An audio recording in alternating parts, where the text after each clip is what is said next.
अगर आप इस कहानी का पिछला भाग देखना चाहते हैं तो उसका लिंक मैं आपको डिस्क्रिप्शन बॉक्स में दे दूंगी और साथ में कमेंट बॉक्स में पिन भी कर दूंगी, तो आप वहां से भी जाकर देख सकते हैं। शांति जी दौड़कर आदित्य का हाथ पकड़ती हैं और खिड़की से खींच लेती हैं।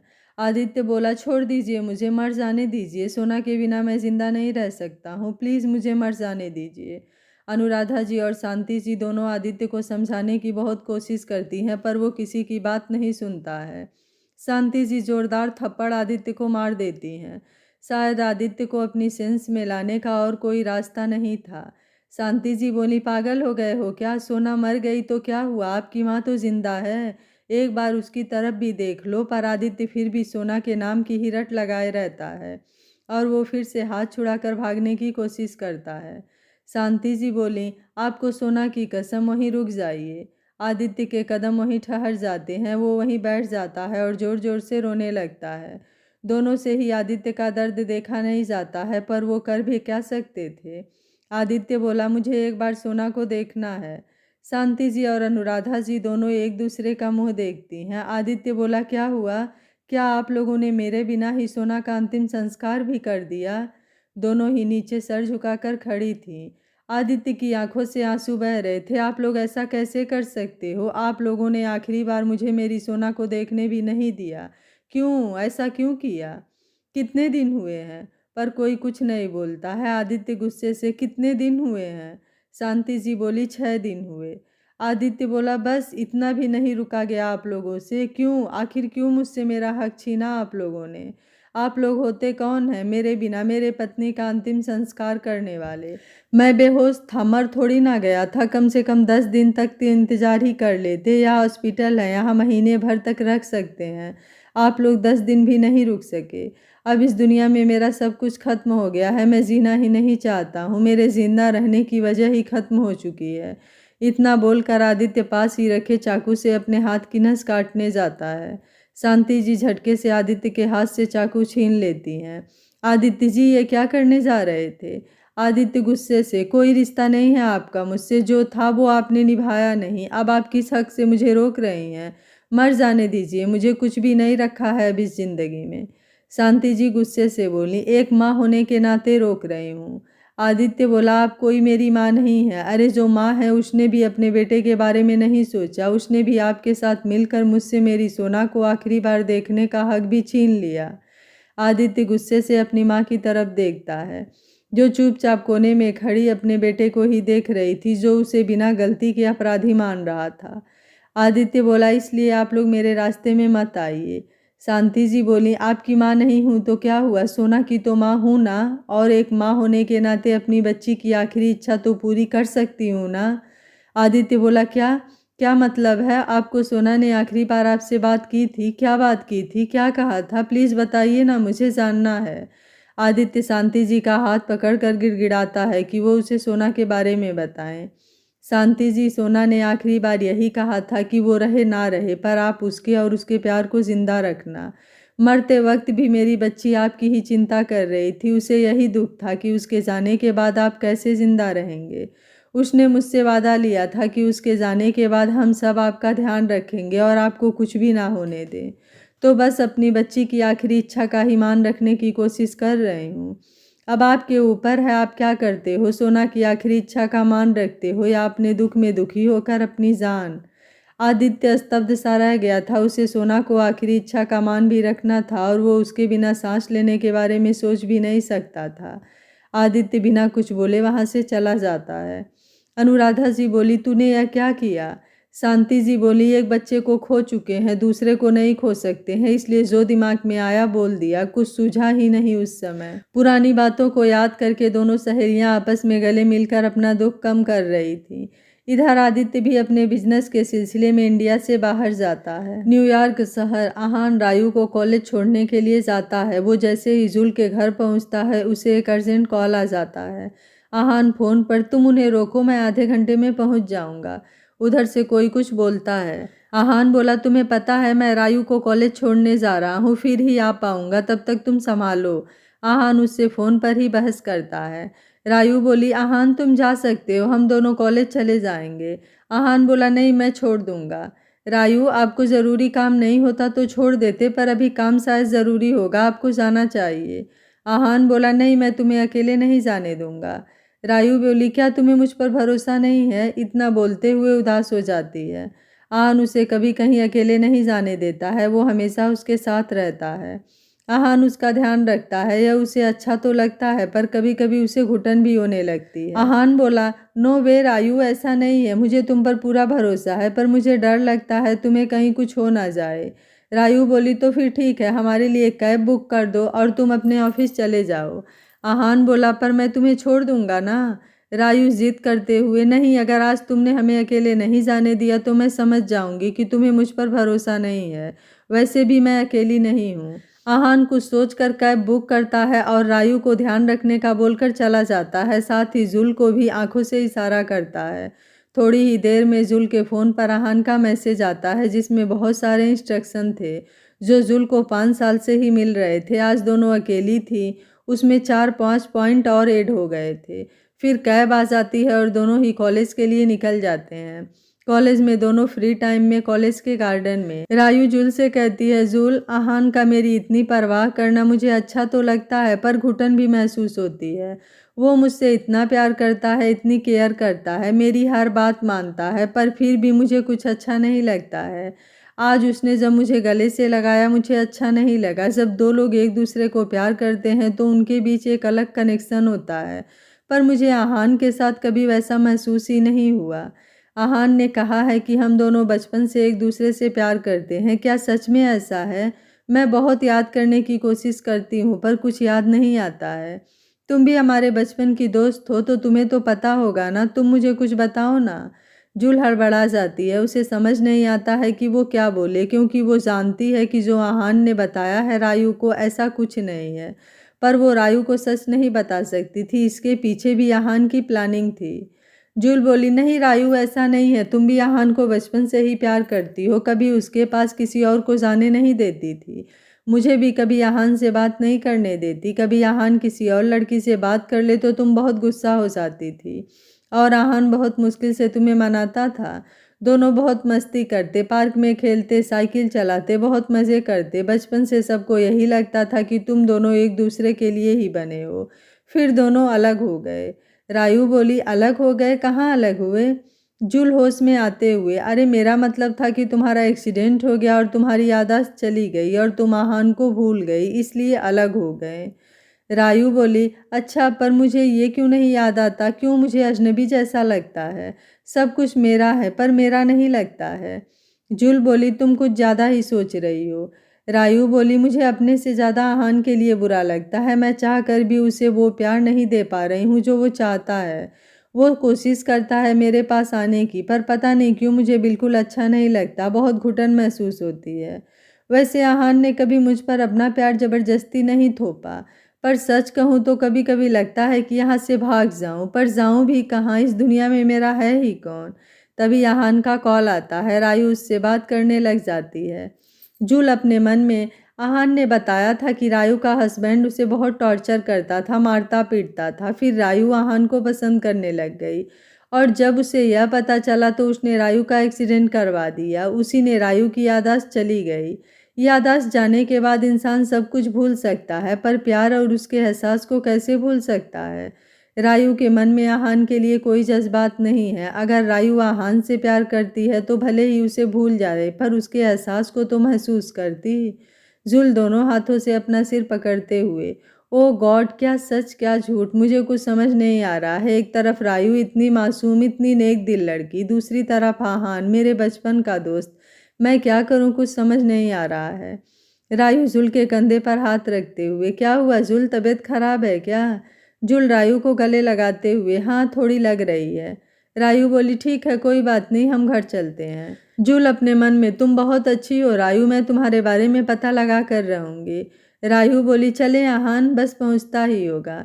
जुल हाँ में गर्दन हिलाती है। दोनों ही कॉलेज के गेट तक आती हैं। तब तक आहान भी आ चुका है। दोनों उसके साथ निकल जाती हैं। रात के समय जुल अपने कमरे में इधर उधर टहल रही थी। उसे कुछ समझ नहीं आ रहा था कि वह क्या करे। वो रायू के बारे में कैसा पता लगाए, क्योंकि आहान ने उसे जितना बताया था उसे रायू के बारे में उतना ही पता था। रियल आइडेंटिटी क्या है, वो कहाँ रहती है, कहाँ से आई है, उसे कुछ भी नहीं पता था। अब उसे समझ में नहीं आ रहा था कि वह उसके बारे में कैसे पता करे। बहुत देर तक सोचने के बाद उसके दिमाग में आया कि वह रायू को देखकर ही समझ गई थी कि वह इंडिया से है, तो इंडिया के पेज पर उसे ढूंढने लगी। इंडिया कोई छोटी जगह तो है नहीं जो किसी लड़की को ढूंढा जा सके। उसने काफ़ी सारे इंडिया के सोशल मीडिया अकाउंट्स, बहुत सारी चीज़ें चेक करी ताकि रायू के बारे में कुछ पता चले, पर उससे कुछ पता नहीं चला। थक हार कर उसने अपना लैपटॉप बंद करके रख दिया और बैठे बैठे रायू के बारे में सोचने लगी। फिर उसे याद आया कि वह नेट पर यह तो सर्च कर ही सकती है कि किसी इंसान की याददाश्त अगर चली जाए तो उसे वापस कैसे ला सकते हैं। वह उठकर वापस से इस बारे में सर्च करने लगी और उसमें भी यही सब चीज़ें थी कि अगर इंसान अपनी पुरानी जगह पर जाए और पुराने लोगों से मिले जुले तो उसकी याददाश्त आने के चांसेस बढ़ जाते हैं। पर यहाँ भी वही बात थी कि उसके पास्ट के बारे में कुछ नहीं जानती थी। जुल, अपने आप से ही मुझे कुछ समझ में नहीं आ रहा है कि मैं रायू की हेल्प कैसे करूं। क्या मैं आहान से बात करूं, पर मुझे नहीं लगता है कि आहान मेरी कोई मदद करेगा। जिस तरीके से वह रायू पर नज़र रखता है, वह कभी नहीं चाहता है कि वह उसके पुरानी ज़िंदगी में लौटे। और आहान ने जैसा बताया है कि उसका पति ऐसा था, तो यह रायू के लिए भी रिस्की होगा। अगर सच में उसका पति वैसा ही निकला, नहीं नहीं, मैं रायू को ऐसे नर्क में नहीं भेज सकती। आहान रायू पर कितनी भी पाबंदियां रखता हो, पर वह उससे बहुत प्यार करता है, उसकी बहुत परवाह करता है, उसे कोई तकलीफ नहीं पहुंचाता है। तो क्या मुझे कोशिश करनी छोड़ देनी चाहिए? हे भगवान, मैं क्या करूं, मुझे कुछ समझ में नहीं आ रहा है। ऐसे ही आधी रात गुजर जाती है। जुल जब घड़ी में देखती है तो रात के 3 बज रहे होते हैं। वह अपना लैपटॉप बंद करके सोने की कोशिश करती है। बहुत देर तक करवट लेने के बाद में उसे आखिरकार नींद आ जाती है। अगले दिन रायू और आहान जुल को पिकअप करने के लिए आते हैं। जुल चेहरा काफ़ी उतरा हुआ था। एक तो उसे रायू की टेंशन हो रही थी, ऊपर से उसकी नींद भी पूरी नहीं हुई थी। रायू बोली, क्या हुआ जुल, तुम्हारी तबीयत ठीक नहीं है क्या? तुम्हें डॉक्टर के पास ले चलें? जुल बोली, अरे नहीं रायू, वो बस रात को ढंग से नींद नहीं आई थी, इसी वजह से। रायू बोली, अगर तुम्हें अच्छा फील नहीं हो रहा हो तो तुम आज कॉलेज मत जाओ, घर पर ही रुक जाओ। जुल बोली, अरे नहीं नहीं, मैं क्या करूँगी, घर पर रुक कर बोर हो जाऊँगी, कॉलेज जाऊँगी तो थोड़ा अच्छा लगेगा। रायू बोली, ठीक है। तीनों कॉलेज की तरफ निकल जाते हैं। रायू आहान से, तो फिर आज हम मॉल का प्लान कैंसिल करते हैं। रायू ने आज कॉलेज से आने के बाद मॉल में घूमने जाने का और शॉपिंग करने का प्लान बनाया था, पर उसे जब पता चला कि जुल की तबीयत ठीक नहीं है तो वह कैंसिल कर देती है। आहान बोला, अगर जुल की तबीयत ठीक नहीं है इसलिए तुम प्लान कैंसिल कर रही हो, तो जुल को हम घर छोड़कर अपन दोनों साथ में चलेंगे, तुम्हारा इतना मन था। रायू बोली, नहीं, मैं जुल के बिना नहीं जाऊंगी, मुझे कपड़े लेने हैं और मुझे खुद समझ में नहीं आता, मुझे जुल की हेल्प चाहिए। आहान बोला, तो इसमें क्या है, मैं तुम्हारी हेल्प कर दूंगा। रायू बोली, तुम और लड़कियों के कपड़े सेलेक्ट करने में हेल्प करोगे?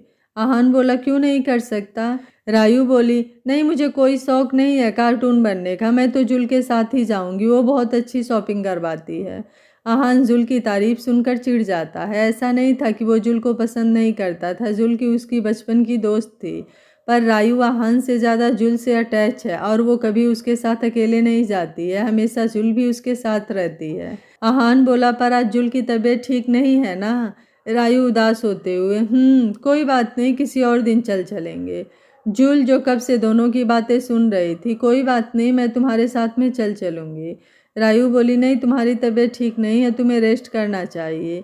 जुल बोली, अगर मॉल में जाकर तुम मुझे अच्छी अच्छी चीज़ें खिलाओगी तो शायद मेरी तबीयत ठीक हो जाए। रायू खुश होते हुए बोली, क्या सच में? हाँ सच में, मुझे कुछ नहीं हुआ है, बस अच्छा नहीं लग रहा है, शायद मॉल में घूमकर थोड़ा अच्छा लगे। आहान बोला, ठीक है, मैं तुम्हें पिकअप कर लूँगा। आहान दोनों को कॉलेज में छोड़कर ऑफिस के लिए निकल जाता है। जब दोनों कॉलेज पहुंचती है तो पता चलता है कि काफ़ी सारे टीचर्स की क्लास नहीं थी, क्योंकि टीचर छुट्टी पर थे, तो उनकी फ्री क्लासेस थी। वह दोपहर में ही फ्री हो जाती हैं। रायू जुल से, अब हमारी कोई क्लास नहीं है तो क्या हम मॉल में चलें? जुल बोली, पहले आहान को कॉल करके पूछ लो उसे टाइम है या नहीं है, वह अभी ऑफिस में होगा। रायू, आहान तो नहीं आ पाएगा, तो क्या हो गया, हम अपन दोनों चलते हैं। जुल बोली, नहीं नहीं, आहान बहुत गुस्सा करेगा।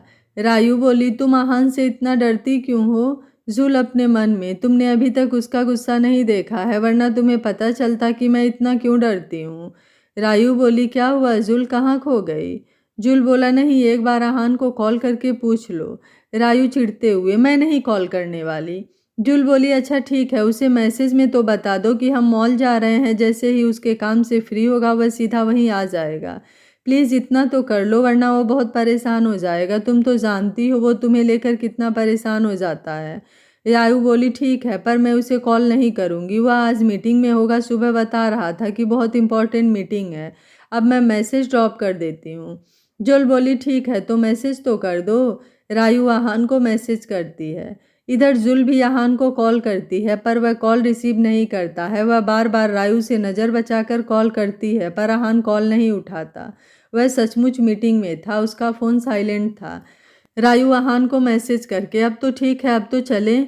जुल पसीना पसीना हो रही थी, क्योंकि वह जानती थी कि अगर आहान को पता चला तो वह बहुत गुस्सा करेगा, पर वह खुद आहान को बार बार कॉल कर रही थी, पर वह उठा नहीं रहा था। रायु बोली, अब क्या हुआ, अब तो चलें। जुल, आहान को बिना बताए जाना मुझे ठीक नहीं लग रहा, हमें उसके आने का वेट करना चाहिए। रायु गुस्से से बोली, तो ठीक है, बैठी रहो, मैं अकेली जा रही हूँ, तुम मेरी दोस्त हो, पर जब देखो तब आहान आहान ही करती रहती हो। ऐसा लगता है जैसे मेरी नहीं उसी की दोस्त हो। रायु जुल को छोड़कर जाने लगती है। जुल रायु के पीछे जाते हुए, अरे नहीं, ऐसा नहीं है, मेरी बात तो सुनो, मैं भी तुम्हारे साथ में चल रही हूँ। रायु गुस्से से बोली, कोई ज़रूरत नहीं है, मैं खुद चली जाऊंगी। जुल अपना सिर पीटते हुए, ओह गॉड, ये लड़की भी कितनी नौटंकी है। रायु गुस्से से मुंह फुलाते हुए आगे चल रही थी। जुल उसके पीछे पीछे, जो बार बार आहान फ़ोन लगा रही थी ताकि उसे बता सके कि वह लोग जा रहे हैं, पर आहान फ़ोन ही नहीं रिसीव कर रहा था। दोनों कैब में बैठकर निकल जाती हैं। जुल को मन में मन बहुत डर लग रहा था, जब आहान को पता चलेगा कि वह दोनों अकेले ही मॉल निकल गई हैं तो वो रायु को तो कुछ नहीं बोलेगा, पर उस पर कितना गुस्सा करेगा वह अच्छे से जानती थी। वह मन ही मन भगवान से प्रार्थना कर रही थी कि जल्दी से आहान फ़ोन देख ले। थोड़ी ही देर में दोनों मॉल में पहुंच जाते हैं। दोनों कैब से उतरते हैं। पहले रायु उतरती है, उसके बाद में जुल उतरती है। जुल अभी उतरी भी नहीं थी कि रायु दौड़कर सड़क किनारे चली जाती है। जुल देखकर घबरा जाती है और वह रायु को आवाज़ लगाती है, पर रायु बिना सुने चली जाती है। जुल भी उसके पीछे पीछे जाती है तो देखती है कि रायु एक बुजुर्ग महिला को सड़क पार करवा रही थी, जो गाड़ियों की डर की वजह से पार नहीं कर पा रहा था। उन्हें देखकर जुल के चेहरे पर स्माइल आ जाती है। यह लड़की भी ना हमेशा दूसरों के बारे में ही सोचती रहती है। रायु बुजुर्ग महिला को सड़क के दूसरी साइड छोड़कर वापस आती है। उसके सामने जुल खड़ी थी, जो उसको देखकर मुस्कुराती है। वह भी मुस्कुराते हुए जुल की तरफ बढ़ती है। अब उसका ध्यान सड़क पर नहीं होता है। वो जुल को देखते हुए ही सड़क पार कर रही थी, तभी एक तेज चलती हुई गाड़ी के सामने आ जाती है, पर वह गाड़ी समय रहते ही ब्रेक लगा देती है, जिससे रायु को टक्कर होने से बच जाती है। डर के मारे जुल की जोर से चीखें निकल जाती है, रायु। और इधर रायु भी डर के मारे अपने दोनों हाथ उल्टे करके अपना फेस कवर कर लेती है। गाड़ी की स्पीड बहुत तेज़ थी। अगर ड्राइवर सही समय पर ब्रेक नहीं लगाता तो आज बहुत खतरनाक एक्सीडेंट हो जाता। जुल दौड़कर रायु के पास आती है और ऊपर से नीचे तक देखती है कि कहीं उसे चोट तो नहीं आई। वो रायु के लिए बहुत घबरा जाती है और कसकर रायु को गले लगा लेती है। रायु जुल को शांत करवाती है। वैसे वह खुद भी बहुत ज़्यादा डर गई थी, पर वो दिखाती नहीं है। उसे जुल को देखकर हंसी आ जाती है और हंसते हुए, तुम कितना डर गई, तुम्हें क्या लगा मेरे ऊपर का टिकट कट गया? जुल उसके मुंह पर हाथ रखते हुए, पागल लड़की, इतनी बकवास करती हो, ध्यान से देखकर नहीं चल सकती? और वह ड्राइवर की तरफ देखकर, तुम अंधे हो क्या, गाड़ी चलानी नहीं आती? अभी मेरी दोस्त को कुछ हो जाता तो मैं तुम्हें जान से मार देती। ड्राइवर माफ़ी मांगता है, सॉरी, मुझसे गलती हो गई, पर सॉरी गलती मेरी नहीं है, इन मैडम को भी थोड़ा देख कर चलना चाहिए। यह सुनकर जुल ड्राइवर पर बुरी तरह भड़क जाती है। वह ड्राइवर के साथ बहस कर रही थी। रायु की नज़र कार के अंदर बैठे वह शख्स पर पड़ती है, जो एकटक बस उसे ही देखे जा रहा था। उसे देखकर अचानक ही रायु के दिल की धड़कन बढ़ने लग जाती है। अनजान शख्स को देखकर रायु का दिल कितनी रफ्तार से धड़क रहा था, वह यह खुद भी नहीं जानती थी। और ऐसा ही हाल उस शख्स के दिल का भी था, जो रायु को देखकर बेतहाशा धड़क रहा था। दोनों की ही नज़र एक दूसरे के ऊपर जैसे झमसी गई थी। हटने का नाम ही नहीं ले रही थी। दोनों एक दूसरे की नज़रों में जैसे खोए हुए थे। तभी जुल रायु का हाथ पकड़कर मॉल में ले जाती है। वह शख्स तब तक जाता हुआ देखता रह जाता है जब तक वह आंखों से ओझल नहीं हो जाती, और उधर रायु का भी यही हाल था। वह भी एकटक बस उस शख्स को देखे जा रही थी। जुल अभी बहुत गुस्से में थी और रायु अपने ही ख्यालों में गुम थी। दोनों ही जाकर अंदर एक कैफे में बैठ जाती हैं। जुल गुस्से से पानी पीते हुए, समझता क्या है वो ड्राइवर अपने आप को, अगर सामने आ गया ना तो सच में उसकी जान ले लूँगी। आज उसकी वजह से तुम्हें कुछ हो जाता तो मैं आहान को क्या जवाब देती। मैं अपने आप को कभी माफ़ नहीं कर पाती कि मैं तुम्हारा ध्यान नहीं रख पाई। और भी पता नहीं क्या क्या बोले जाती है। और रायु तो बस टेबल पर अपनी कोहनी टेक कर अकेले ही मुस्कुराए जा रही थी। जब जुल देखती है कि रायु कोई जवाब नहीं देती है तो वह रायु की तरफ देखती है जो अकेले ही मन मुस्कुरा रही थी। जुल बोली, अब तुम कहाँ खो गई हो? मुझे यहाँ इतना गुस्सा आ रहा है और तुम ऐसे मुस्कुरा रही हो। अपने होश में आते ही रायु बोली, कुछ नहीं, तुमने उस आदमी को देखा था? वो कितना हैंडसम था। एक अलग ही बात थी उसकी आंखों में। ऐसा लग रहा था उसकी आंखों को ही देखती रहो। जुल हैरानी से, ये तुम क्या कह रही हो? तुम उस ड्राइवर को पसंद करने लगी हो? रायु बोली, अरे नहीं, मैं उस कार के अंदर बैठे हुए आदमी के बारे में बात कर रही हूँ। कुछ अलग बात थी उसकी आंखों में, कुछ था कुछ जो बहुत अलग था। जुल बोली, तुम कैसी बात कर रही हो? तुम उसे जानती तक नहीं हो। और तुम? एक मिनट, क्या तुम उसे जानती हो? तुम्हें कुछ याद है उसके बारे में? रायु उदास होते हुए, याद तो कुछ भी नहीं है, बस ऐसा लगा जैसे कि मैं उन आँखों को पहले भी कहीं देखी हूँ। कुछ था उन आँखों में। जब रायु आंखों से ओझल हो गई तब उस शख्स को होश आया। वह जोर से चीखते हुए, रॉबिन, रॉबिन! क्या क्या वह मेरी सोना थी? क्या मैंने उसे ही देखा है? रॉबिन बोला, कौन? वह बदतमीज लड़की? आदित्य बोला, नहीं, वह नहीं, वह दूसरी लड़की जो हमारी कार के सामने आई थी। वो मेरी सोना थी। वो मेरी सोना ही है। मैं उसे पहचान सकता हूँ। वो मेरी सोना ही है।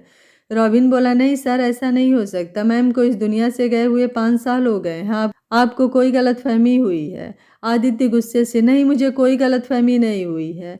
आदित्य बहुत ज़्यादा हाइपर हो जाता है। उसका ब्लड प्रेशर बहुत ज़्यादा बढ़ जाता है। वह पसीना पसीना हो जाता है। वह कार से निकलकर मॉल की तरफ जाता है और उसके पैर उसका साथ नहीं दे रहे थे, फिर भी वह मॉल की तरफ जाने लगता है। रॉबिन उसे पकड़ता है। बॉस, आप कहाँ जा रहे हैं? आपकी तबीयत ठीक नहीं लग रही है। आप पहले मेरे साथ चलिए। आदित्य रॉबिन को धक्का देकर मॉल की तरफ जाने लगता है। उसे बिल्कुल चला नहीं जाता है। उसका ब्लड प्रेशर हाई हो जाता है। आदित्य के और भी बॉडीगार्ड आ जाते हैं जो आदित्य को ज़बरदस्ती पकड़कर ले जाने लगते हैं, पर आदित्य किसी के काबू में नहीं आता है। सब आदित्य को पकड़ने की कोशिश करते हैं। रॉबिन अपने गार्ड से, तुम बॉस को ऐसे ही पकड़े रहो, मैं 2 मिनट में आता हूँ। वो दौड़ कर आता है और अपने बैग से इंजेक्शन लेकर आता है और आदित्य को लगा देता है। एक पल में ही आदित्य वहीं बेहोश हो जाता है। सारे गार्ड आदित्य को उठाकर कार में डाल देते हैं।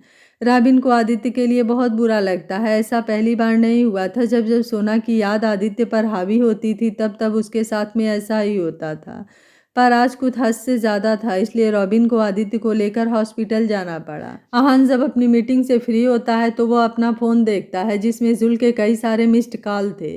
वह इतने सारे मिस कॉल देखकर घबरा जाता है। फिर वह उसमें रायु का मैसेज भी पढ़ता है। उसका मैसेज पढ़कर आहान को अपने आप पर ही बहुत गुस्सा आता है। वह जल्दी से कार लेकर मॉल की तरफ निकल जाता है। मॉल में जुल का कहीं मन नहीं लगता। उसे बहुत डर लगता है क्योंकि वह आहान को बिना बताए गए हुए थी और वो जानती थी इस बात पर आहान बहुत गुस्सा करेगा। वो रायु को तो कुछ नहीं कहेगा पर उसे छोड़ेगा नहीं। रायु का भी मॉल में घूमने में ज़्यादा मन नहीं लगता है। उसे रह रहकर आदित्य की आंखें ही नज़र आ रही थी। उसे आदित्य का चेहरा तो ढंग से याद नहीं था, पर उसकी आंखें और उन आंखों की वो चमक उसकी आंखों के सामने से जाने का नाम नहीं ले रही थी। थोड़ी ही देर में आहान तूफान की तरह मॉल में पहुंच जाता है और वह रायु को फ़ोन करता है। रायु का फ़ोन उसके बैग में रहता है। उससे उसका ध्यान नहीं जाता है तो वह जुल को फ़ोन करता है। जुल तो आहान के फ़ोन का ही वेट कर रही थी। आहान का कॉल देखकर जुल की सांसें ऊपर नीचे होने लगती हैं। वह डरते डरते फ़ोन उठाती है। जुल फ़ोन उठाते ही, आहान, वो मैं। आहान बिना उसकी बात सुने गुस्से से कहा, कहाँ हो तुम दोनों? जुल बोली, वो हम 2nd फ्लोर पर हैं। वो ऊपर से आहान को इशारा करती है। आहान मॉल के बीचों बीच खड़ा था। आहान जुल को देख लेता है पर उसे रायु नहीं दिखती है तो वो गुस्से से जुल को घूरता है। जुल हड़बड़ा जाती है। आहान ऊपर की तरफ बढ़ता है। जुल रायू के साइड में खड़ी थी, बस नीचे ही देख रही थी। वही रायू को ना देखकर और जुल को ऐसा घबराया हुआ देखकर आहान थोड़ा डर जाता है। वो फटाफट ऊपर पहुंचता है। रायू को अपने सामने देखकर दौड़ते हुए रायू को गले से लगा लेता है। आहान की इस हरकत से रायू हड़बड़ा जाती है। वहीं जुल मायूसी से नजरें फेर लेती है। रायू बोली, आहान क्या हुआ है इस तरह से? फिर इधर उधर देखते हुए, सब हमें ही देख रहे हैं, प्लीज छोड़ो। आहान बिना रायू की बात सुने बस उसे सीने से लगाए रखा था। रायू को बहुत ही अनकंफर्टेबल लगता है। रायू बोली, प्लीज आहान। रायू को अब गुस्सा आने लगा था। बहुत जोर से आहान को धक्का देती है और चीखते हुए, आहान। आहान शॉक्ड होकर रायू को देख रहा था। जुल और बाकी सबका भी यही हाल था। वो सब भी आते आते आहान और रायू को देख रहे थे। रायू को अब भी होश आता है कि आहान पर वो कितनी जोर से चिल्लाई। रायू बोली, वो आई एम सॉरी, मैंने मतलब मैं।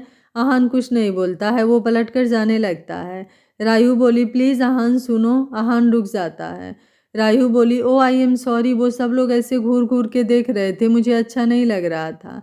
आहान बोला, इट्स ओके, तुम्हारी गलती नहीं है, मुझे ध्यान रखना चाहिए था इस तरह पब्लिक प्लेस में। जाओ, तुम्हें जो लेना है वो ले लो। रायू बोली, नहीं मन नहीं है, बस घर जाना है। आहान बोला, नहीं तुम ले लो ना। रायू बोली, नहीं अब बस मन नहीं है, घर जाना है। आहान बोला, ठीक है। तीनों वहाँ से निकल जाते हैं। जुल का घर आता है। जुल जैसे ही उतरने लगती है, रायू बोली, जुल प्लीज़ आज तुम मेरे साथ मेरे घर चलो, आज प्लीज़ मेरे पास रुक जाओ ना। रायू बोली, प्लीज़ जुल, आई नीड यू। जुल असमंजस में आहान को देखती है। आहान आंखों से हाँ में इशारा करता है। जुल बोली, ठीक है मैं चलती हूँ। तीनों आहान के घर आ जाते हैं। आहान दोनों को छोड़कर वापस से कार से निकल जाता है। जुल और रायू उसे जाते हुए देखती रहती हैं। दोनों अंदर आती हैं। माया बोली, क्या हुआ मेरी शरारती बिल्लियों, ऐसे चुपचाप क्यों हो? रायू बोली, कुछ नहीं भाभी, बस थक गए हैं। माया बोली, अरे आज तो तुम लोग मॉल जाने वाले थे, गए नहीं, और आहान कहाँ है? रायू और जुल एक दूसरे का मुंह देखती हैं। रायू बोली, नहीं भाभी, मन नहीं था। माया, फ्रेश होकर आ जाओ, मैं नाश्ता लगाती हूँ। रायू बोली, नहीं भाभी, मन नहीं है। माया बोली, अरे ऐसे कैसे मन नहीं है, और ऐसी बुझी बुझी क्यों लग रही हो, तबीयत तो ठीक है ना? रायू बोली, हाँ भाभी, बस आज कॉलेज तक गए थे। इतना बोलकर दोनों सीढ़ियों से रायू के रूम में जाने लगती हैं। माया बोली, पता नहीं क्या हुआ जो यह छुपा रही है, कुछ तो हुआ है, आहान से पूछना पड़ेगा। वो आहान को कॉल करती है पर वो रिसीव नहीं करता है। माया अपने आप से, पता नहीं ये लड़का भी कहाँ गया है, आएगा तभी पूछ लूँगी, शायद इसे पता हो। इधर रायू रूम में जाकर अपने बेड पर उल्टी लेट जाती है और तकिए में मुंह छिपाकर सिसक सिसक कर रोने लगती है। आहान भी फुल स्पीड में कार ड्राइव कर रहा था। कहाँ जा रहा था यह तो उसे पता नहीं था, बस कार चलाए जा रहा था। उसके सामने रायू का वही गुस्से वाला चेहरा आ रहा था और उसको आहान का धक्का देना बार बार यही उसकी आंखों के सामने आ रहा था। उसका ध्यान बिल्कुल भी सड़क पर नहीं था, वो बस अपनी ही धुन में चलाए जा रहा था। वो सिटी से भी बाहर निकल गया था, बस सुनसान सड़क पर कार चला रहा था। तभी सामने टर्न पड़ता है और जब तक वो गाड़ी संभाल पाता, गाड़ी सीधे जाकर एक पेड़ से टकरा जाती है। इधर जुल रायू को शांत करा रही थी। प्लीज शांत हो जा, क्यों रो रही है? रायू बिना जुल की बात सुने बस तकिए में मुंह छुपाकर रोती रहती है। जुल बोली, प्लीज रायू क्या हुआ है? रायू उसकी बात नहीं सुनती तो वो उसका हाथ पकड़कर बैठा देती है। रायू नीचे मुंह करके रोए जाती है। जुल रायू का हाथ अपने हाथ में लेकर, क्या हुआ है, क्या चल रहा है तेरे मन में, कुछ तो बोल। रायू कसकर जुल को गले से लगा लेती है। उसका सिसकना अभी भी बंद नहीं हुआ था। जुल रायू की पीठ को सहलाकर उसे शांत करवाती है। जुल रायू को अपने सामने करके उसके आंसू पोंछते हुए, क्या हुआ है, ऐसे क्यों रो रही है? रायू बोली, मैं वो इस तरह से आहान के साथ बर्ताव नहीं करना चाहती थी, उसे सबके सामने इंसल्ट नहीं करना चाहती थी, पर वो आहान, पता नहीं क्यों मुझे अच्छा नहीं लगता है इस तरह से मुझे छूना, पता नहीं क्यों मैं अनकंफर्टेबल हो जाती हूँ।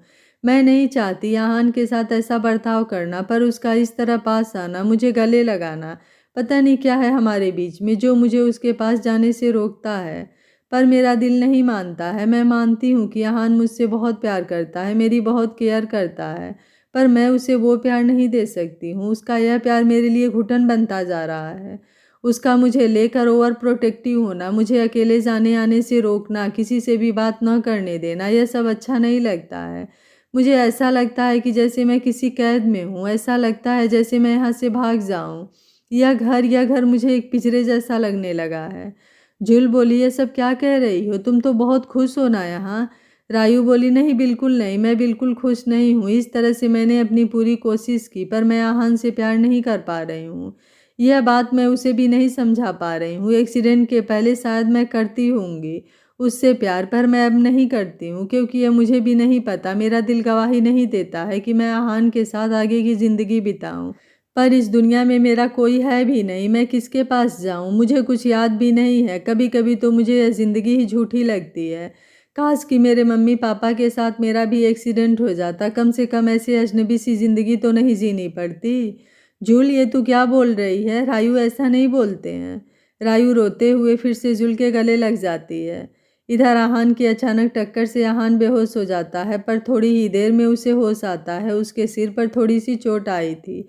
वो लड़खड़ाते हुए कार से निकलता है तो देखता है कि कार का फ्रंट साइड पूरा डैमेज हो गया है और धुआं भी निकल रहा था। आहान कार में से रायू की तस्वीर को निकालता है और कार से दूर हटकर एक पत्थर पर बैठ जाता है और एक टक रायू की तस्वीर को देखता है। आहान तस्वीर को देखते हुए उससे बात करता है, क्यों, आखिर क्यों तुम्हें मेरा प्यार नहीं दिखता है, क्यों तुम मेरे प्यार को समझ नहीं रही हो, क्यों तुम मुझे एक्सेप्ट नहीं कर पा रही हो, क्या कमी रह गई है मुझ में और मेरे प्यार में, कितना प्यार करता हूँ मैं तुमसे जिससे तुम्हें एहसास हो। बोलो क्या करूँ मैं तुम्हारे लिए, बोलो ना, आखिर बोलती क्यों नहीं हो। आहान रायू की तस्वीर से बातें करता है। आज उसकी आंखों में प्यार के साथ साथ गुस्सा और अजीब सा पागलपन था। वो उठकर कार की डिग्गी में से शराब की बोतल निकालता है और उसे पीने लगता है। इधर हॉस्पिटल में थोड़ी देर बाद आदित्य को धीरे धीरे होश आता है। उसे थोड़ी देर पहले जो सोना से हुई मुलाकात किसी फिल्म की तरह आंखों के सामने चलती हुई नजर आती है, और जैसे ही सोना उसकी आंखों से ओझल हो जाती है, आदित्य जोर से सोना का नाम लेकर चीखते हुए होश में आता है। रॉबिन रूम के बाहर बैठा आदित्य के होश में आने का इंतजार करता है। वह दौड़कर रूम में आता है। बॉस, क्या क्या हुआ, आप ठीक हैं? आदित्य बोला, वो सोना ही थी, वो कहाँ चली गई? रॉबिन बोला, नहीं सर, आपको कोई गलतफहमी हुई है, वहाँ मैडम नहीं थी, मैडम वहाँ कैसे हो सकती हैं, वो तो। आदित्य बोला, नहीं रॉबिन, वो मेरी सोना ही थी, वो जिंदा है। आदित्य बहुत बेचैन होता है। रॉबिन आदित्य को शांत करवाते हुए, ठीक है बॉस, आप कह रहे हैं तो मैं आपकी बात मानता हूँ, आप मुझे थोड़ा टाइम दीजिए, मैं पता लगा लूँगा कि वो लड़की कौन है और कहाँ रहती है। आदित्य बोला, मैं कह रहा हूँ ना कि वो मेरी सोना है। रॉबिन बोला, जी बॉस, मैं मानता हूँ, पर इतनी बड़ी सिटी में उन्हें ढूंढना आसान भी तो नहीं है, आप रेस्ट कीजिए, मैं पता लगवाता हूँ। रॉबिन आदित्य को फिर से बेड पर लेटाकर बाहर निकल जाता है। रॉबिन बोला, क्या सच में वो मैडम होंगी? नहीं नहीं, वो कैसे हो सकती हैं, उनका तो अंतिम संस्कार हो चुका है। तो क्या बॉस को गलतफहमी हुई है? पर बॉस खुद को पहचानने में गलती कर सकते हैं, पर मैडम को नहीं। आज तक उन्होंने किसी लड़की को आंख उठाकर नहीं देखा, तो क्या शायद वो मैडम हो सकती हैं? मुझे इस बारे में पता लगवाना होगा। वो किसी को फ़ोन करता है और उसे कुछ समझाता है, फिर उसे सोना की फ़ोटो भी भेज देता है। फिर आदित्य के हेल्थ के बारे में बात करने के लिए डॉक्टर के पास जाता है। आधी रात होने को आई थी, पर आहान अभी तक घर नहीं आया था। माया भी आहान का इंतजार करते करते सो गई थी। जुल को भी नींद आ गई थी, पर रायू की आंखों से नींद कोसों दूर थी। उसके जहन में बस आदित्य से हुई मुलाकात और आहान दोनों ही चीज़ें चल रही थी। एक तरह उसे रह रहकर आदित्य का चेहरा उसकी आंखें सामने आ रही थी, जिससे अनायास ही उसके चेहरे पर मुस्कुराहट आ जाती है।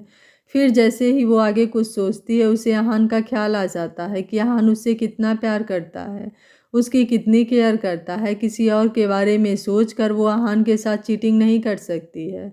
उसके दिलो दिमाग में अजीब सी कसमकस चल रही थी। तभी नीचे कुछ टूटने की आवाज़ आती है, तो वो उठकर नीचे आती है तो देखती है कि आहान घर आ गया है। पर जैसे ही उसकी नज़र आहान पर जाती है तो शॉक्ड हो जाती है। आहान के सिर पर चोट आई थी, उसके सिर से खून बह रहा था जो अब सूख चुका था, पर उसके आधे फेस पर अभी भी खून लगा हुआ था। उसके पैर लड़खड़ा रहे थे। रायू ने इतने सालों में आज तक कभी आहान को ऐसे नहीं देखा था। वो लड़खड़ाते हुए नीचे गिरे वास को उठाता है, जो शायद उसी से गिरा होगा, पर वो इतने नशे में था कि उसे कोई होश नहीं था। कांच का एक टुकड़ा आहान के हाथ में लग जाता है, जिससे उसके हल्की सी चीख निकलती है। रायू दौड़कर आहान के पास आती है। वो आहान का हाथ अपने हाथ में ले लेती है। रायू बोली, क्या कर रहे हो आहान, कितनी चोट लगी है तुमने, और ये सिर पर? वो जैसे ही आहान को छूने जाती है, आहान पीछे हो जाता है। रहने दो रायू, मैं ठीक हूँ, तुम सो जाओ। रायू बोली, ऐसे कैसे सो जाऊं, देखो तुम्हें कितनी चोट आई है, तुम्हें डॉक्टर के पास ले जाना पड़ेगा, मैं अभी भैया को बुलाती हूँ। वो जैसे ही जाने लगती है, आहान उसका हाथ पकड़ लेता है और अपने मुंह पर उंगली रखते हुए, सब सोए हैं, तुम भी सो जाओ, किसी को परेशान मत करो, मैं ठीक हूँ। आहान को इस तरह देखकर रायू को रोना आ जाता है। आहान की इस हालत का जिम्मेदार वो खुद को मानती है। आहान उसके आंसू पोंछता हुआ, अरे रायू क्यों रो रही हो, तुम रोया मत करो, मुझे अच्छा नहीं लगता है। रायू बोली, वो आहान तुम्हें चोट। आहान बोला, इतनी सी चोट तुम्हें दिख रही है, और वो चोट जो यहाँ लगी है उसका क्या, जो तुम रोज मुझे देती हो उसका क्या। रायू बोली, आई एम सॉरी आहान, वो मैं। आहान बोला, कोई बात नहीं, तुम तो मेरी जान हो, तुम मुझसे जान भी मांग लो तो मैं तुम्हें दे दूंगा, मुझ पर तुम्हारा पूरा हक है, तुम चाहे दुख दो या खुशी, मुझे सब मंजूर है। रायू को अपने किए पर गुस्सा आ रहा था। उसने आज आहान के साथ अच्छा नहीं किया था। आज क्या, वो हमेशा आहान से दूर ही रहती है। उसने कभी भी आहान के साथ अच्छा नहीं किया था, वो यही सोच रही थी। आहान उठकर कमरे में जाने लगता है, पर अभी भी वो सही से चलने की स्थिति में नहीं था। वो लड़खड़ा ही रहा था कि रायू झट से उसे थाम लेती है और उसे रूम में लेकर जाने लगती है। वो उसे बेड पर बैठाकर फर्स्ट एड बॉक्स लेकर आती है। वो जैसे ही कॉटन से आहान के घाव साफ करने लगती है, आहान उसका हाथ पकड़ लेता है। रायू आहान को देखती है। आहान बोला, तुम रहने दो रायू, मुझे इन सब की आदत मत डालो, यह तुम्हारा मेरी परवाह करना, मुझे संभालना, यह सब मत करो, क्योंकि मैं जानता हूँ कि तुम मुझसे प्यार तो क्या मुझे पसंद भी नहीं करती हो। तुम बस ज़बरदस्ती मेरे साथ हो, क्योंकि तुम्हारा अब इस दुनिया में कोई नहीं है। तुम्हें यह सब करने की ज़रूरत नहीं है, तुम प्लीज़ जाओ यहाँ से। आहान की बात सुनकर रायू आश्चर्य में पड़ जाती है, क्योंकि यह सब बातें उसने आज ही जुल को कही थी। तो यह सब आहान को कैसे पता चली? जुल ने आहान को? नहीं नहीं, जुल तो पूरा टाइम मेरे साथ थी और मुझसे पहले ही सो गई। आहान खुद ही अपने हाथ में लगे कांच को निकालने लगता है। रायू उसका हाथ पकड़ती है और खुद निकालने लगती है। आहान फिर से उसका हाथ पीछे कर देता है। इस बार रायू उसको आंखें दिखाते हुए और बोलती है, बस बहुत हुआ, बहुत बोल लिया तुमने, अब चुपचाप बैठे रहो, एक भी शब्द बोला ना तो मुझसे बुरा कोई नहीं होगा।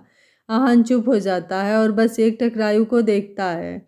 वहीं रायू पहले आहान के हाथ में से कांच निकालकर पट्टी करती है, फिर सिर के घाव को साफ करके वहां भी पट्टी करती है। आहान के सिर पर ज़्यादा चोट नहीं आई थी, बस हल्का सा कट था, बस खून थोड़ा ज़्यादा निकल गया था, जिससे लग रहा था कि बहुत ज़्यादा लगी है। रायू फर्स्ट एड बॉक्स को अपनी जगह पर रख देती है और अपने हाथ धोकर आती है। वो आहान को अच्छे से बेड पर लेटाती है। अब आहान फिर से उठकर बैठ जाता है और रायू का हाथ पकड़ लेता है। जा रही हो फिर मुझे छोड़कर? रायू हैरानी से आहान को देखती है। रायू बोली, तुम रेस्ट करो, मैं कहीं नहीं जा रही हूँ। आहान उसे अपने पास बैठाता है। रायू भी बेड के किनारे टिक कर बैठ जाती है। आहान ने अभी भी अपने दोनों हाथ से रायू का हाथ पकड़ा हुआ था। आहान बोला, मैं एक बात पूछूं? रायू हाँ में गर्दन हिलाती है। आहान बोला, क्या तुम्हें मेरा प्यार नजर नहीं आता क्या? क्या तुम्हें कभी लगा कि मैंने तुम्हारे साथ कोई बदतमीजी की हो या तुम्हारे साथ कुछ गलत हरकत करी हो? रायू नामे गर्दन हिलाती है और यह बात सही भी थी कि आहान ने कभी ऐसा कुछ नहीं किया था। आहान बोला, तो क्यों तुम्हें मेरा प्यार नजर नहीं आता? क्यों तुम मुझे इस तरह तड़पा रही हो? एक्सीडेंट में तुम सब कुछ भूल चुकी हो, पर मुझे तो सब कुछ याद है ना। तुम नहीं जानती हो कि मैं कितना तड़पता हूँ तुम्हारे लिए, तुम मेरे साथ ऐसा क्यों कर रही हो?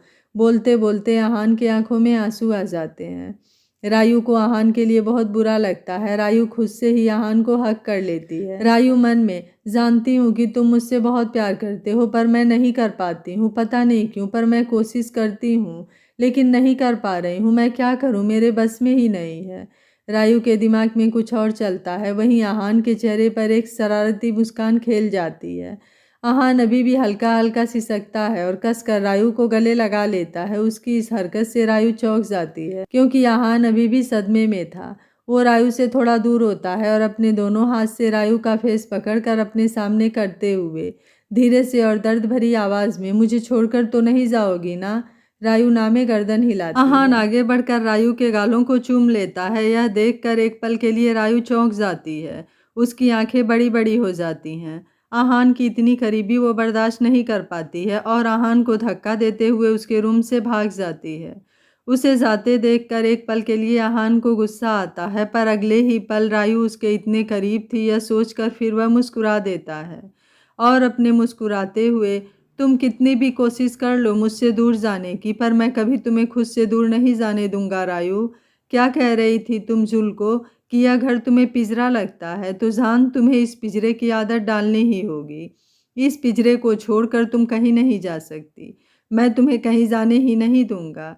जब रायू जुल से बात कर रही थी तब बार बार आहान का फोन आ रहा था, पर जुल का पूरा ध्यान रायू को संभालने में था और गलती से फोन उठ जाता है और आहान दोनों की बातें सुन लेता है और गुस्से में उसका ध्यान नहीं रहता है और उसका एक्सीडेंट हो जाता है।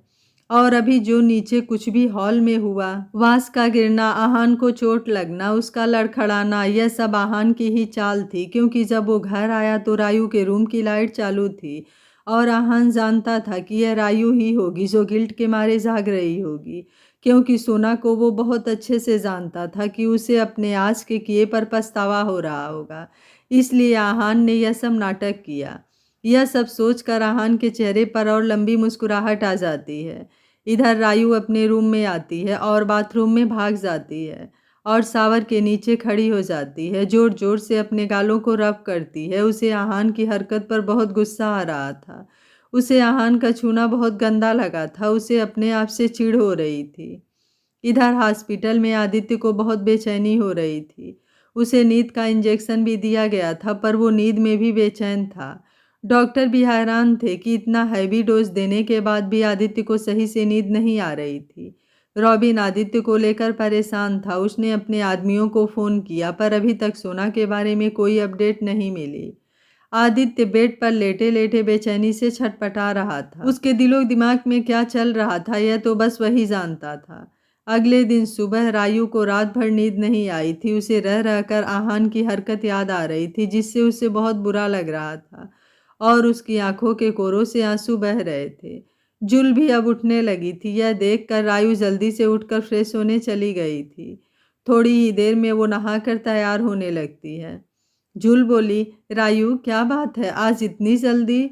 रायू का मन बहुत उदास था, पर वो किसी को कुछ बताना नहीं चाहती थी। रायू बोली, हाँ तू भूल गई है, आज से हमें प्रैक्टिकल के लिए अलग अलग हॉस्पिटल में जाना है।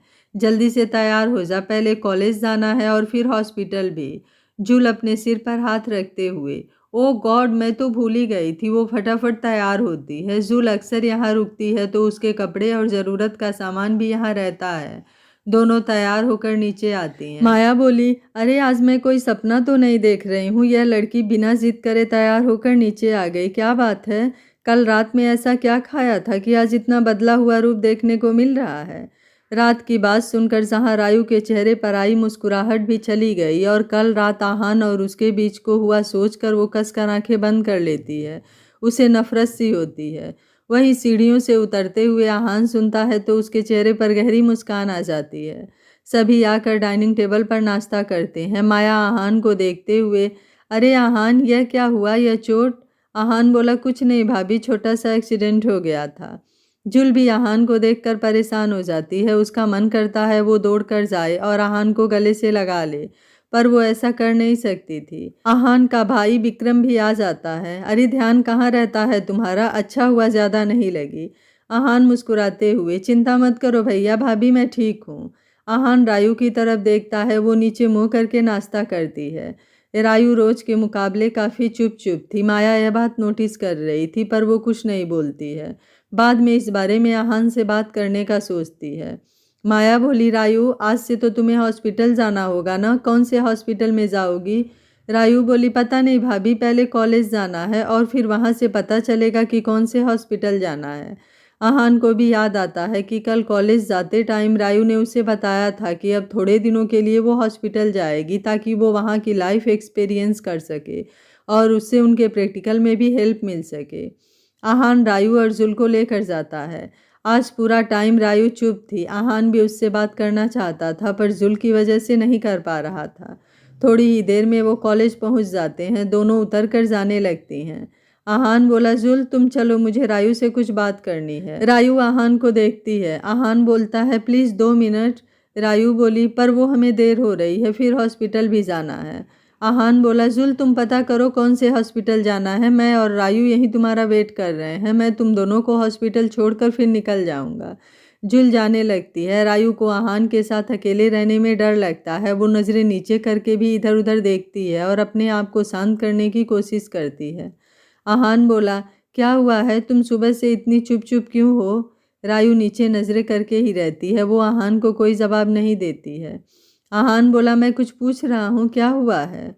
रायु नामे गर्दन हिला देती है। उसकी आंखें भर आती है। वो बस अपने आंसू को बहने से रोकने की कोशिश करती है। रायु के इस बर्ताव से आहान को बहुत गुस्सा आता है और वो गुस्से में बोलता है, तुम मेरी बात का सही से जवाब क्यों नहीं दे रही हो? क्या हुआ है? रायु अभी भी कुछ नहीं बोलती है, पर अब उसकी आंखों से आंसू बहकर बाहर आने लगते हैं। आहान को रायु की हरकत पर गुस्सा बहुत आता है, पर वो अपने आप को शांत करता है क्योंकि वो रायु पर गुस्सा नहीं करना चाहता था। आहान बोला, देखो रायु, मैं जानता हूँ कि तुम कल रात वाली बात से नाराज़ हो, तो मैं उसके लिए तुमसे माफ़ी मांगना चाहता हूँ। मुझसे गलती हो गई। कल मैं बहुत हर्ट था, ऊपर से ड्रिंक भी था। आई एम सॉरी, मैंने अपनी लिमिट क्रॉस की। मुझे ऐसा नहीं करना चाहिए था, पर मैं प्रॉमिस करता हूँ आगे से इस बात का ध्यान रखूँगा। तुमसे बढ़कर मेरे लिए कुछ भी नहीं है। मैं तुम्हें कभी हर्ट नहीं करना चाहता हूँ, पर तुम समझती क्यों नहीं हो? मैं तुमसे बहुत प्यार करता हूँ। तुमसे दूर रहकर बहुत तड़पता हूँ। तुम मेरे साथ रहती हो, फिर भी मेरे पास नहीं हो। सोचो कितना बुरा लगता होगा कि अपना प्यार अपने पास होते हुए भी अपने पास ना हो। मैंने कभी इस चीज़ की शिकायत नहीं की। तुमने जैसा बोला वैसे किया। प्लीज़ मेरी छोटी सी गलती माफ़ कर देना। रायु चुपचाप आहान की बात सुन रही थी। आहान को बहुत गुस्सा आ रहा था कि इतना कुछ बोलने के बाद भी रायु कोई जवाब नहीं दे रही थी। आहान बोला, प्लीज़ रायु, कुछ तो बोलो। रायु नीचे ही मुँह करके बोलती है, नहीं, इसमें तुम्हारी कोई गलती नहीं है। मैं ही गलत हूँ। मुझे ही समझना चाहिए। मैं कोशिश करती हूँ, पर पता नहीं क्यों कर नहीं पाती हूँ। मुझे भी तुम्हारे लिए बुरा लगता है, पर मैं क्या करूँ? बोलते हुए रोने लगती है। आहान बोला, प्लीज़ रायु, इस तरह मत रो। मैं तुम्हें रुलाना नहीं चाहता था, बस अपने मन की बात बताना चाहता था। वो रायु के आंसू पोंछता है। वो और कुछ कहता उससे पहले जुल आ जाती है। रायु भी झट से अपना चेहरा साफ करती है। आहान को जुल पर बहुत गुस्सा आता है। जुल भी देखती है कि आहान उसे घूरकर देख रहा है। वो बेचारी अपनी नज़रें नीची कर लेती है। वो भी समझ जाती है उसे अभी नहीं आना चाहिए था, पर वो भी क्या करे। उसका और रायु का एक ही हॉस्पिटल था। यह सुनकर उससे रहा नहीं गया और वो जल्दी से रायु को बताने आ गई। रायु जुल को देखते हुए, कौन सा हॉस्पिटल है? जुल, वो द माउंटेन साइन हॉस्पिटल। और मेरा? जुल खुश होते हुए, वो हम दोनों का एक ही है। रायु भी खुश हो जाती है। आहान टेढ़ी स्माइल करते हुए, जैसे उसे पहले से पता था, और हो भी क्यों न हो, उसने कल ही कॉलेज के डीन से बात करके जुल और रायु का हॉस्पिटल एक ही करवा दिया था, जो कि न्यूयॉर्क का बेस्ट हॉस्पिटल है और आहान के दोस्त का भी। तो उसे रायु की ज़्यादा टेंशन भी नहीं होगी, क्योंकि वो रायु को लेकर कोई भी रिस्क नहीं ले सकता था। सभी थोड़ी ही देर में हॉस्पिटल पहुंच जाते हैं। रायु जैसे ही कार से उतरती है, उसके दिल की धड़कनें तेज होने लगती है। उसे खुद समझ नहीं आता है कि अचानक से ये क्या हो रहा है। क्या होगा जब आज आदित्य और रायु का आमना सामना होगा? क्या आदित्य रायु को लेकर आहान की चाल समझ पाएगा? जब आदित्य को पता चलेगा कि आहान ने यह सब रायु और मुझे अलग करने के लिए किया है, तो वह आहान के साथ क्या करेगा? जानने के लिए देखते रहिए कहानी का अगला भाग। अगर आपको कहानी अच्छी लग रही है तो वीडियो को लाइक, शेयर एंड चैनल को सब्सक्राइब कर लीजिएगा। Thank you for watching. मिलते हैं कहानी के अगले भाग में।